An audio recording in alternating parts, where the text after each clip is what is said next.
And the people of Mount Kenya do not have issue with Kenya Kwanza based on positions. Let us not trivialize it and make it about positions. They have got quite a number of PSS. They've got so many CSS. I don't think there's a region that has got so many CSS there. But the people on the ground have got issues because of the way the administration of the day managed the economy and how it handled issues that they had promised them. So the people moved on. All the other people that are now being said that they are trivializing and or rather they become ethnic and whatever, just followed the people. So as of Muturi, for example, Muturi is raising a very serious issue. I've just told you that a friend of mine that I hadn't seen for a very long time but belongs to the regime in the statecraft called me and asked me, why? I've realized you moved. And then as we were discussing, he told me, do you know, by the way, abductions did not start with Gen Z. They started much earlier. The issue of abductions as an official policy is a serious one because some of my mentees, for example, were taken away. I've spoken about that here. And I think on abductions have been very consistent. My mentees in my former political leadership class that I actually had brought up, at least one of them was killed. So many of them were actually abducted. So if you see the people you've brought up and mentored and taken them through training, being actually persecuted for what they believe in and what you taught them, you are actually at a moral dilemma. You actually have to make a choice. So let us not really beat up the people of Mount Kenya because of the issue of a few leaders. If the administration today has got a problem with Rigathi Gachagua, it should not punish the people of Mount Kenya for that.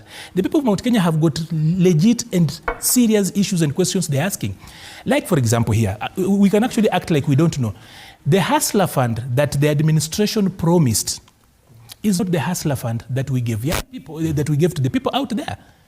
We ended up giving them a Fuliza, but when we were campaigning, we told them that we were going to do away with this Fuliza thing, but we created the same. So they have issues. Can we address those issues as opposed to bashing the whole region altogether? As of the president abstaining from Mount Kenya, the president abstained from Mount Kenya for a very long time. He went to Embu just to attach and go, and he left. And the president loves people. The president loves going to the ground. And that's what I'm thinking. When you talk about the young people who are going to the streets on Monday because of joblessness, doing a jobless rally, I think the president should attend because the president is doing nothing else other than campaigning. He's looking for a job. Okay. It's actually so serious. I think the president is going to Mount Kenya for content creation. The president has become a content creator. He's gone to Mount Kenya for crowd and clout chasing. Otherwise, so many of those things should be addressed easily in Nairobi. There were MCAs in Nairobi the other day, including MCAs from Mount Kenya. The president did not go to see them at KICC. He sent the minister for sports. And anaona MCAs ni kama mchezo, anawatumia waziri wa michezo. So that then they did very well to reject that. All right. Now, he wants to go to the ground and talk to the people on the ground. He had people who are from the ground. He didn't see them. So I think as we move forward, Fred, there are serious things to talk about.